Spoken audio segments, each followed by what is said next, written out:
કવિતા પટેલ, આપ જોઈ રહ્યા છો પબ્લિક ઇન્ડિયા ન્યૂઝ ગુજરાતી। GAKSના આગેવાનો સાથે સરકારની ઐતિહાસિક બેઠક યોજાઈ। ગુજરાતની 28 જિલ્લાઓમાં આંગણવાડી વર્કર અને હેલ્પર બહેનોની રાજ્યવ્યાપી હડતાલ બાદ આજે સવારે જીતુભાઈ વાઘાણીના નિવાસસ્થાને સરકાર સાથે મહત્વપૂર્ણ બેઠક યોજાઈ। આ બેઠકમાં 4 કેબિનેટ મિનિસ્ટરો સહિત ઉચ્ચ અધિકારીઓ અને GAKSના આગેવાનો હાજર રહ્યા હતા। બેઠકમાં પગાર વધારો, નિવૃત્તિ વય 60 વર્ષ, પોષણ આહારના દરમાં વધારો, બાકી બિલોની ચૂકવણી અને AVT એપ્લિકેશન જેવી સમસ્યા અંગે રજૂઆત કરવામાં આવી। સરકારે AVT એપ તાત્કાલિક બંધ કરવાનો નિર્ણય લીધો છે અને પગાર સહિતના મુદ્દાઓ પર વહેલી તકે નિર્ણય લેવાશે તેવી ખાતરી આપવામાં આવી છે।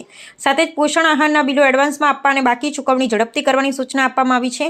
સરકાર દ્વારા મુદ્દાઓને ગંભીરતાથી લેવામાં આવ્યા છે અને ટૂંક સમયમાં અંતિમ નિર્ણય લેવામાં આવશે। સત્ય અવાજ, જનતાનો વિશ્વાસ, પબ્લિક ઇન્ડિયા ન્યૂઝ, જસુભાઈ ગણાવા અને અમે સત્યની સાથે। પબ્લિક ઇન્ડિયા ન્યૂઝ ગુજરાતીમાં સમાચાર જોવા માટે ચેનલને લાઇક કરો, શેર કરો, સબસ્ક્રાઇબ કરો અને બેલ આઇકન પ્રેસ કરો, જેથી આપને નોટિફિકેશન્સ મળતી રહે।